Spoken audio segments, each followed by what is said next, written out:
Hello, one and all. It is currently December 18th. It's 65 degrees in Dallas, Texas. Don't know why. It was 30 degrees yesterday. And I'm here with Phoenix once again, CEO, founder of AdBeacon, growth extraordinaire. And we're going to talk about Black Friday, Cyber Monday, how it went for everybody. Kind of a little maybe a little, peek into how holiday is going. And just kind of talk about all the data that we saw, things that worked, and just generally like how we felt about one of the weirdest Black Friday, Cyber Mondays. I mean, I've been in the game, 8-10 years now. This was weird. This one was a weird one. So kind of curious, Phoenix, first of all, great to see you again. And then secondly, what the heck happened? A, always an honor to be here. Love the Replo team. B, Sanjay is a beast. I'm really grateful to be here, like I said. Yeah, it was really weird. Honestly, we all had assumptions of what was going to happen. We had that conversation prior. And then when the actual thing happened, it was even crazier. So the one thing I will want to bring up is we had double the amount of traffic on our servers on Cyber Monday than we did on Black Friday. So that was insane to us because that just told us that nobody really hit goal on Black Friday. So everyone pushed really hard over the weekend and then Cyber Monday came in. I'll also tell you on a personal note, I didn't buy until Cyber Monday, which is also very strange in my own personality. And maybe I know this sounds, a lot of people will take this and say it's biased, but I've been in the space for quite some time, just like Sanjay. And I also listen and put my ear to the floor, not only in my own spending habits, but people around me. And usually my spending is done mid-October. This year, I actually did it on Cyber Monday. So I'm starting to see these things. And there is one specific client I wanted to talk about, and we'll kind of go back and forth, but they made $6 million on Black Friday alone. That's a good day. Yeah, it's a great day. And then I dug in and I understood their, how they did it. And then I looked at month to date and I love to go into it. I think it's just a different age of shopping and, anyway, I'd love to hear your thoughts. Yeah. No, I mean, so personally, similar buying habits, and I'm not going to use myself as the example. I'm going to use my girlfriend as the example because I don't buy anything. I buy cases of Topo Chico. Hell yeah. And cheese sticks from Tom Thumb. That's the extent of my purchasing that's happening. I'll probably do most of my holiday shopping this weekend because I'm unfortunately that guy. But she had everyone's presents bought, did all the holiday shopping for us as well, pretty much the weekend before Black Friday, which I thought was kind of fascinating. And then on Black Friday, I thought, okay, cool, all these deals are going to happen. And one of the things, and she's she's in the marketing space as well. She doesn't directly touch e-com at her company, but she kind of oversees, she runs social media. And on the retail side, which I thought was really fascinating, the retail actually comped significantly year over year. But on Black Friday and on Cyber Monday, they had a spike in retail on Cyber Monday, which is, again, the people are going to the stores and they own their own stores. But on e-com, it was it just wasn't as hot in general. I mean, there's obviously stories. I mean, there's so many people that funnels I looked at, people crushed it. A lot of people made a lot of money. And I'm happy, but it was it was very disjointed. It wasn't an aggregate, everyone did super well, and kind of hit their comps they thought they were going to. There's always going to be anomalies. That's what I'm going to say. The majority wasn't winning, the minority was. Yeah. Okay, so last year the majority won. The year prior the majority won. This year the minority won and the majority lost. From what I'm seeing. Yeah. Lost is comping year over year, but also this idea that we're always going to grow 20 to 40% year over year is just unrealistic. The only reason why we have this type of metric is thanks to COVID.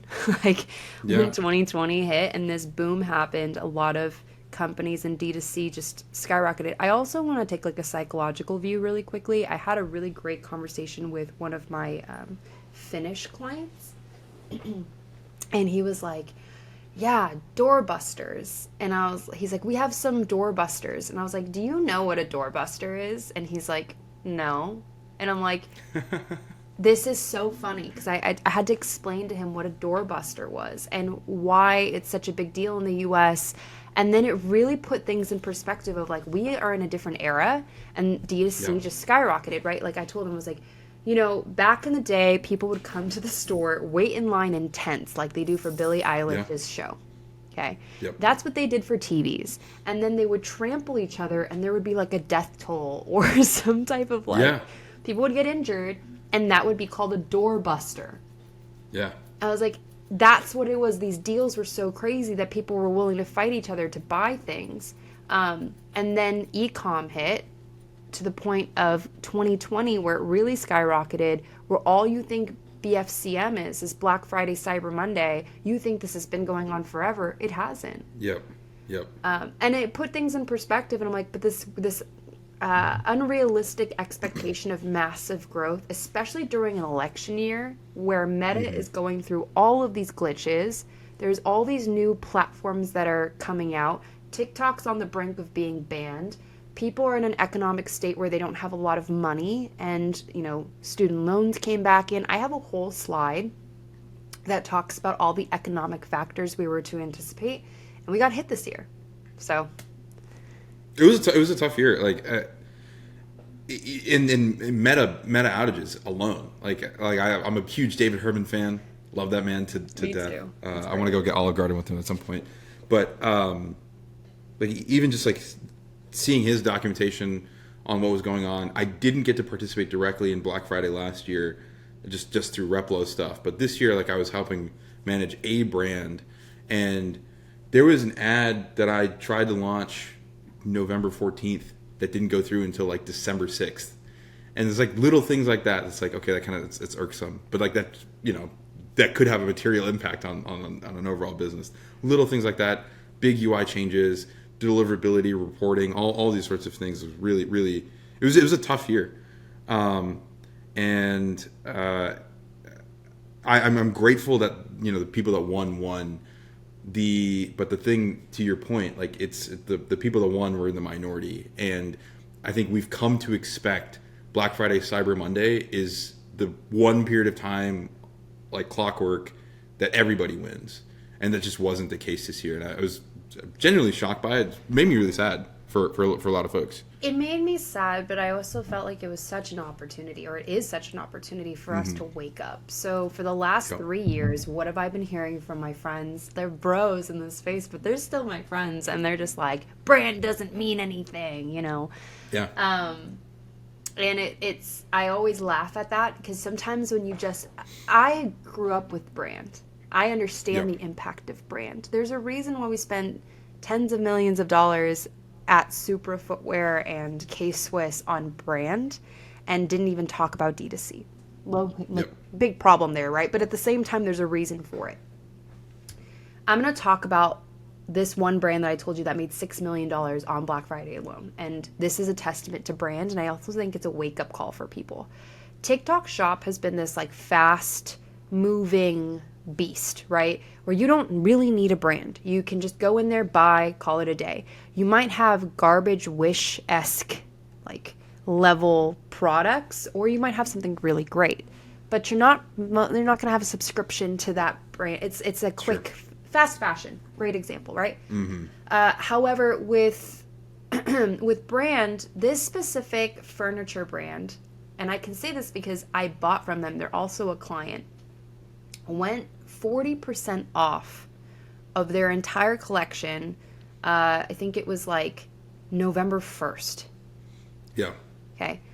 For November 1st all the way through past Cyber Monday, they kept this 40% off deal. That is the biggest deal of their entire year. And they kept it and kept it. And I looked at Black Friday. Here's the thing. The brand kept people coming back naturally, thinking there might be a deeper discount, and went, oh, well, there isn't. I'm going to buy it now. The power of the brand is what got people to continuously come back like flies to a trap, right? Versus banking on this idea. We talked about this on the last webinar, where you're just going to consistently push them to accept a new product and then potentially buy just because it's on discount. It was crazy. So I did like a deep dive into this, and the majority of their sales was actually in B2B, and not D2C. So I segmented it. They made about 2 million day of D2C. But then I looked at the entire month and I was like, holy crap.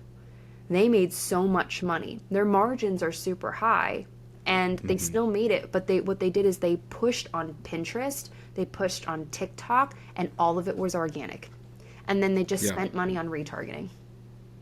Incredible.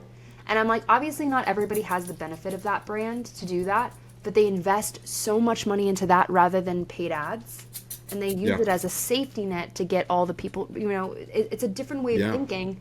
So I think the idea that I honestly don't think a Black Friday, Cyber Monday is really going to exist in the near future. I think it's just going to be brand and loyalty. And just like the holiday thing is in general, my buddy Kyle at Swoveralls, he branded the entire month as Black November. Like he said, these are the deals that I'm going to run for this entire month. This is the end date, like this, and I think when you look at, you bring up a good point. Like when you look at it from the 29th through the 2nd, Black Friday to Cyber Monday, cool. Like maybe we didn't comp, but when you compare it maybe year over year, you zoom out, people have been running sales for ever. Really, like it changes, I think, the perspective of when people are buying, how they're buying. Is this the same? I think I remember seeing you post about this furniture brand. This is like a couch, right? Yeah. Is that right? Did I get that right? Yes, I bought a black couch. And I think you made mention of 40% off. That's a material discount. I think another angle here is when people were trampling over others for TVs, it was like $1,000 TV for $200 or something insane like that. That's a crazy value. It was a deep discount, and it was enough to get someone's attention. And then I was like, so here's a little perspective, guys, that most people don't have. So 2 months prior to Black Friday, Cyber Monday, or November 1st until past, I messaged this team and I said, hey, I want to buy a couch from you. I'm also a TikTok influencer. Do you want to do a kickback? We can do something together, right? Closed mouths don't get fed.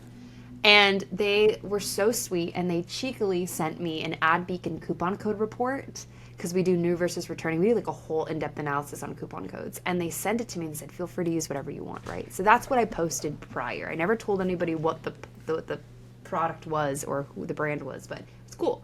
And as I did an analysis, they had never once did a 40% off year-round unless it was very specific codes from people. Mm-hmm. So I knew this was a big thing.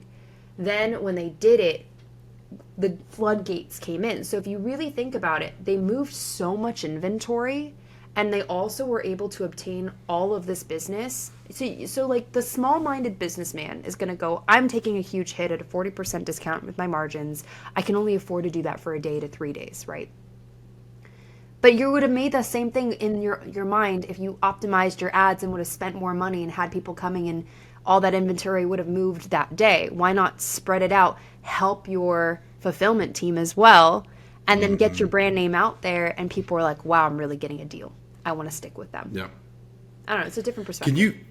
Can you talk a little bit? So when we were talking about brand and the importance of having it, and this is, I'm in a lot of the bro circles too, and I think fallen prey to the brand doesn't matter. And this year was definitely the year that I've completely changed, kind of 180. You can be direct response and do brand. Both things can coexist.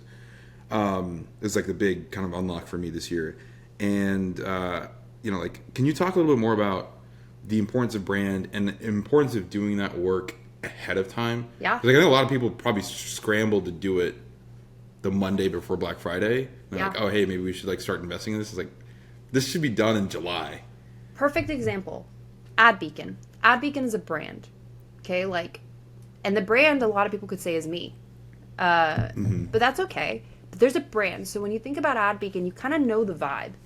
Do I think our branding is incredible? No. You could make our logo off Photoshop kind of vibe, right? We know we're not the prettiest, but vibe-wise, we're here for the people. You know who we are pretty quickly. That's a brand. So this idea of a brand being this polished product, which you don't move forward because it has to be within these guidelines and has to be these colorways and fonts, that's 2000 branding, right? That's not what we're talking about. We're talking about impact, through like who you are as a brand. So when I think about Replo, I need to know they are X, Y, and Z, right? So right now it's Sanjay, right?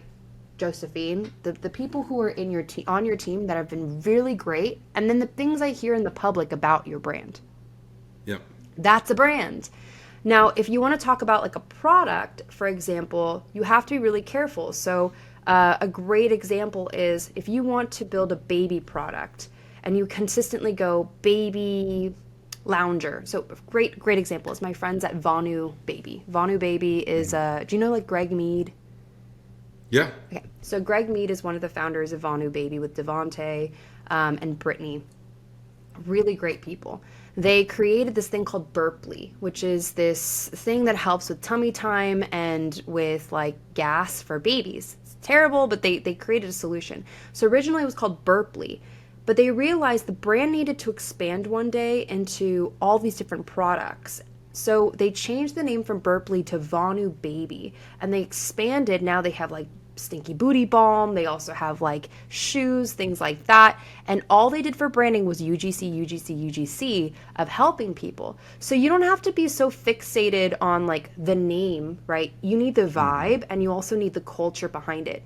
So brand is more important than ever. And I'll use one last example without talking your ear off is Mario Lopez. So I used to do Mario Lopez's organic social. I handed it off to the agency that I had left. He's awesome, right? So we started him on TikTok. He had 50,000 followers. In less than a year, we got him to 1 million.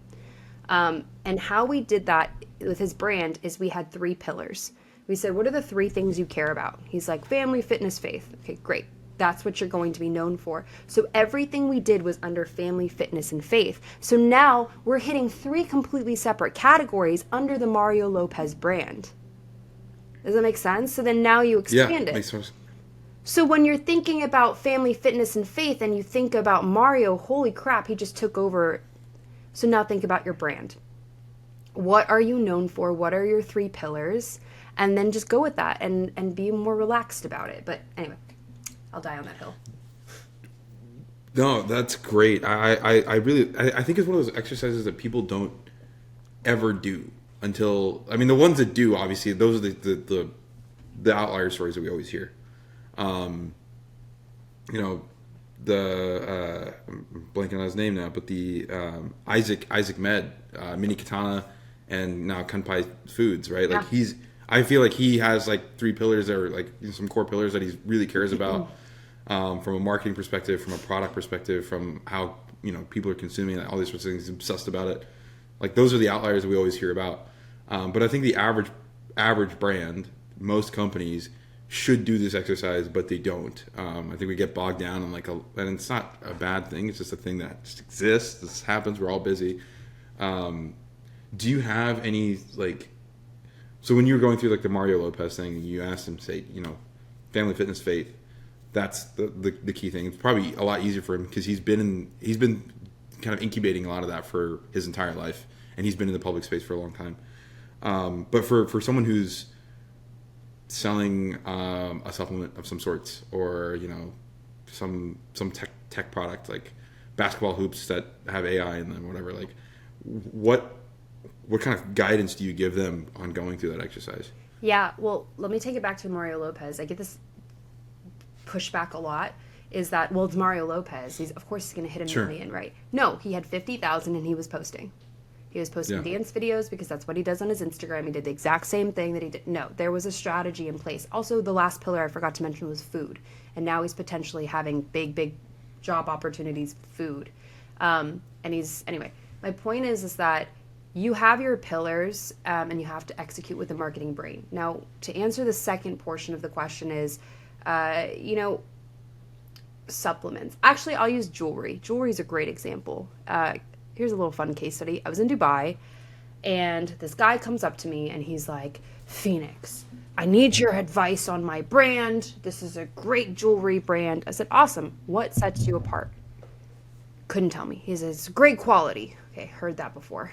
Handmade. I'll try again. Just, you know, really stylish. And I'm like, awesome. Pack your bags and go home.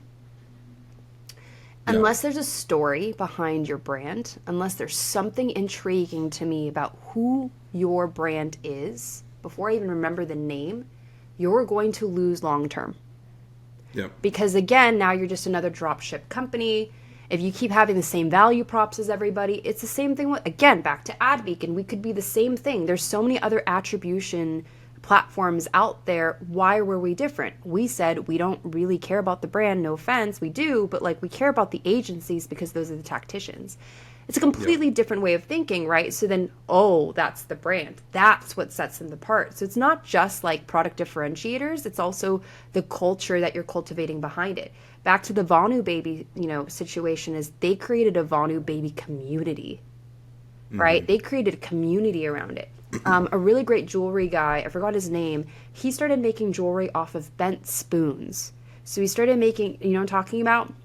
And I've seen this. Yeah, and he did a whole video about it. I think he posted it on Instagram, TikTok, and YouTube, and it went viral. And then he sold it. But do you know that he doesn't really make spoon jewelry anymore? All of it is mass-produced. But it's a brand. Yeah. Breeze, great example. Like, no offense to you, Nick.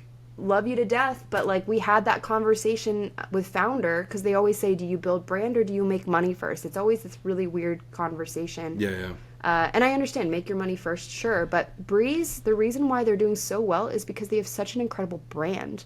Their lifestyle is about taking the pressure of alcohol off the table and having another solution. That's a brand. That's a movement. So if you're starting to build a business on hoodies, which is a highly saturated market, why are you different? And where's your heartbeat? And go find your tribe. Going back to something about like TikTok specifically, I think one of the things that's the biggest shift since, maybe like when Facebook ads first came out, for example, is when Facebook ads first came out, you could just put up like, hey, buy this whatever, here's this water and it's product on white, cool, it's on the internet, people bought it.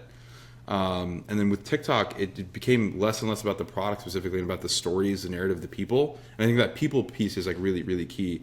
One of my favorite brands of all time is Kith. I have fought the urge to buy one of their $400, embossed BMW jackets. Not that I have a BMW, but like it'd be sick. They're the coolest. This is the coolest.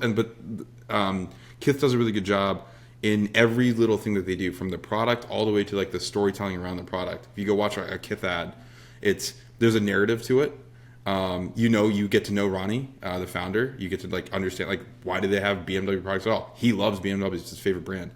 Golf Lafleur, Tyler the Creator, another one of my favorite brands. If you go watch any of their ads, like he kind of takes it in kind of a surrealist aspect of like, and that's just who he is. But like there's a whole story that kind of gets built around the brand that can eventually transcend the individual as well. And I'm starting to see a lot more like the brands that are doing really well are the ones that are actually able to like communicate this narrative. One of my favorite ads that I saw this year was the Woobles poker night. It's like, oh, when the wives go out and the guys are doing poker nights, like, and they're not playing poker, they're actually crocheting together. Like that's a really cool story. It stands out. It's got high recall. It does all the direct response stuff that you need it to do, but it's also like a very memorable story. And I think people need to be more people. Like they need to like be authentic, and then they should start telling more stories. Exactly. Strip it back. The best thing I ever learned by being a server, I was a terrible bartender, is that there was perfect example to what you're saying. There is a whiskey called Monkey Shoulder whiskey. It was a whiskey or a scotch, okay? It's whiskey. And it's just a whiskey. It's okay. But the story and how we sold it, and I sold so much of it, was that back in the day with pirates, they had to, it might have been a rum actually, I don't even care. They buried this alcohol and then you would dig it back up, but because it took so much work, your like shoulder would slouch on one side and you'd look like a monkey. So it was called Monkey Shoulder. Who cares? That has nothing to do with the actual, product, but people ate it up because of the story, to your exact point.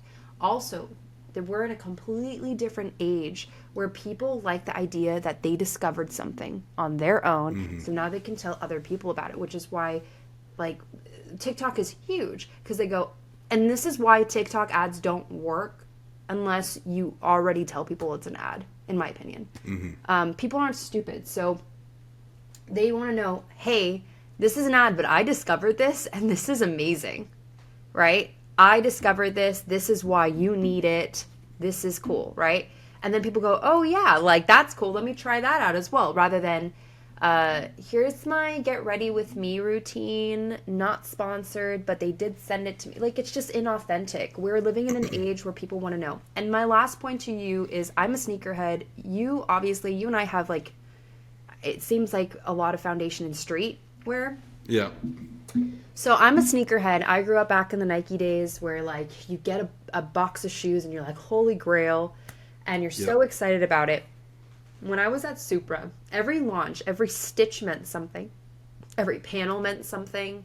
When you did a collaboration with somebody, there's like Clouds in the Dirt shoe with Gary Vee, for example, with K-Swift. Yeah, perfect one, yeah. I was with Homie Diaz when he designed it, and we're sitting there, and he's like writing things on the bottom of the shoe, and he's showing me all these different variations and these moments in Gary Vee's life. That's the shit people care about. I don't want like a cool looking shoe anymore. So every generation repels the generation before, and I think we're coming back to brand. Yeah. And just to reinforce this too, the people that are like, we got to make money now, the direct response of, this can coexist. This is kind of 100%. My big frame break of the year. Like, you can still do all like building great offers. You can do the True Classic like value ladder stuff. You can do all of that good stuff. I mean, True Classic built a brand and they're doing all the direct response stuff. Yeah. Like that business is operating at that efficiency. Hexclad, another great example. They're doing all the direct response stuff that you could possibly do, and they have really great storytelling. Both with their, both with Gordon Ramsay and then also like all the individual creators and an iconic product and all these sorts of things. And it's just, you can do both things. And to go back to something you said at the very beginning of this, which is we should look at this, whether you performed well or you didn't. And again, most people didn't perform as well as they thought they were going to. You should look at this as an opportunity. And I like to go back to this like Alex Hormozy quote, which is like, you should do what's required. And I think what's required in 2025 is to have a narrative, have a story that you need to tell, have an opinion, believe in stuff. And I think as a company, like, be open to being vulnerable, be open to like showing like not everything is, tidied up every single time, but that's part of the lore. And it's, you guys just like, kind of market the lore. Yeah. And it also doesn't have to be this like extremely well produced thing either. So we're very fortunate. We live in the day of age where like ads are literally your iPhone. I did an ad with a company, like a company that did ED medication. They hired like this really well-known star and spent millions of dollars on this ad, and they put and there were great ads. Like, I'm serious, like I was stunned when they didn't perform.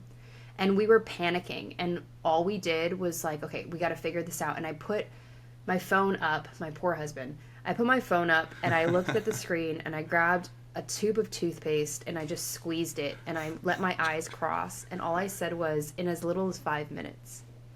And that ad ripped. Yeah. And like, we have to remember that. So like, if you're not good at speaking in front of the camera and you're the founder and there's a story, like, just try it and like maybe give it to a peer. Let's do that first and then edit it down, right? Don't just put it up there and spend money, but like, give it to a peer, start testing, because you will never know when your life is going to change from a piece of content. And when there's brand involved and there's a story involved, there's a tribe that will follow, and they will fiercely follow. Like the Billie Eilishes, all these musicians and artists, they have a fan following for a purpose. Yeah, it's art, but people feel that way about products too. I mean, look at the sneakerhead lifestyle.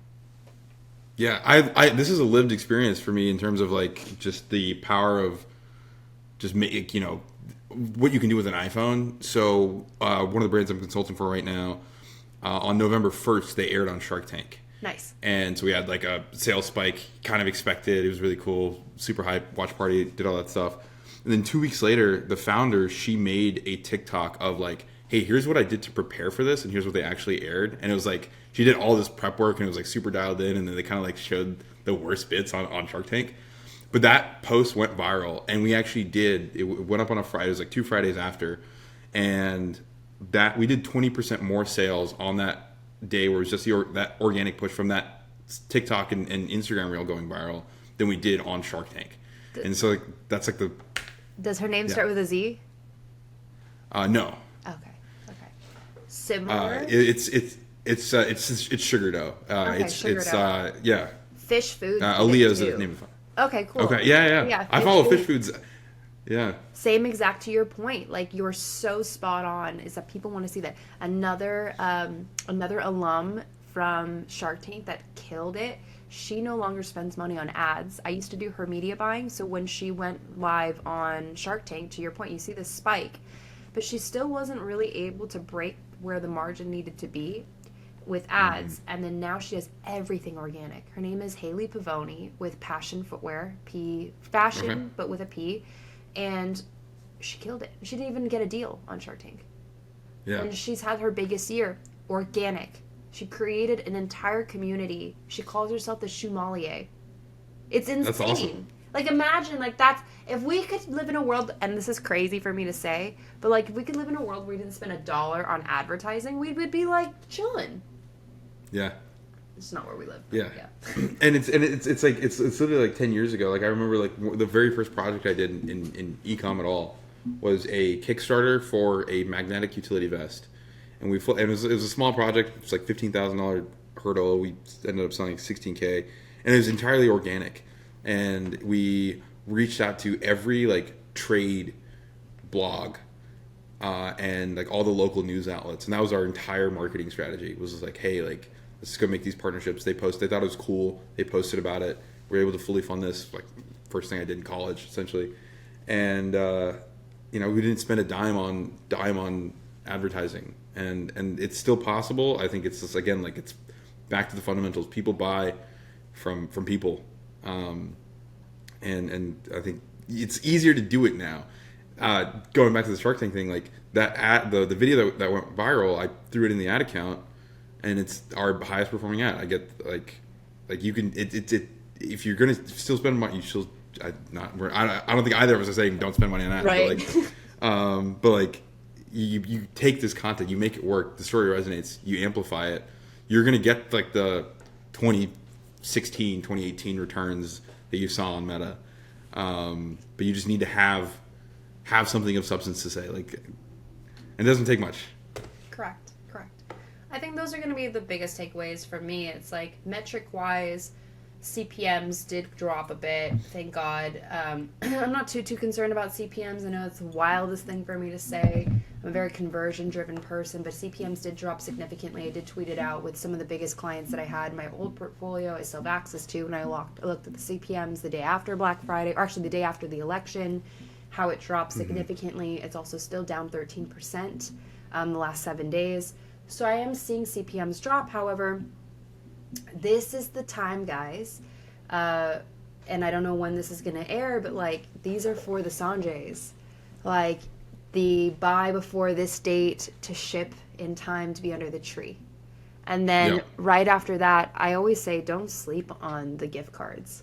Do not sleep on the concept, not the actual gift cards, the concept of a gift card. Yeah. It's this idea. We did this experiment for 3 years in a row, and it worked every single time with this brand called Brixton. So we would have an image of this gift card, and underneath it was an instant experience. So we just have all these gifts underneath that were like our top sellers, and we would say, your gift, their choice. And the idea is that you'd buy them a gift card and they could choose. But what would end up happening is people bought on those ads because they're still in buying mentality. So they're like, oh, I was going to buy for myself. So then people end up buying, but no one bought the gift card. Some things to think about. The concept of a gift card. The concept of a gift card. I like that. That's I'm gonna go try that. I'm gonna go test that out. Test it. See if it works. But it worked for them, and it was actually really funny. But yeah. So kind of like wrapping it up, like we've meandered a lot. I mean, I think if you were to say the one key narrative, the one key theme that we've discussed today that if someone just heard this bit, what would you leave them with? Invest in more than one solution. So what I mean by that is, don't put all your eggs in Meta, assuming that they're going to fix all your problems, because again, we had all these glitches. So that's one thing to keep note of. Number 2 is your expectations should change moving forward year over year. There are a lot more variables in play that we need to take serious. And that doesn't mean it's doom and gloom. It just means to pivot. The pivot could be your brand. Pivot could be more content, community building, because they're the ones that are wrecking house. I did see a consistent theme with the ones that did do well is they did invest in brand and they kept organic traffic coming to the site, so they didn't have to invest heavily into paid traffic day of and rely just on retargeting day of. Yeah. So I would say those are going to be the main takeaways. Boom. Clip it here. You heard it here first. 2025 is going to be a good year. I'm bullish. I'm bullish on next year in general, and I think, as you said many times today, it's an opportunity. This entire experience, the ups, the downs. Some people had $6 million days. Some people had $6,000 days. Or $60 days. Whatever it was. Whatever you went through. It's just we've gotten high off of like it being really easy over the last few years, like post COVID, and the reality is it's time for us to roll up our sleeves and get some work done. Yeah, and we've been through worse, guys. So we can only get better. That's right. Phoenix, thank you so much again for joining me here. I'm glad we had this jam. I'm going to make sure this gets out ASAP. But pleasure as always. It's always an honor to be here and just to hang out and talk and get nerdy with it. So thank you for having me. Yeah. Hell yeah. All right. We'll see you on the next one, everyone.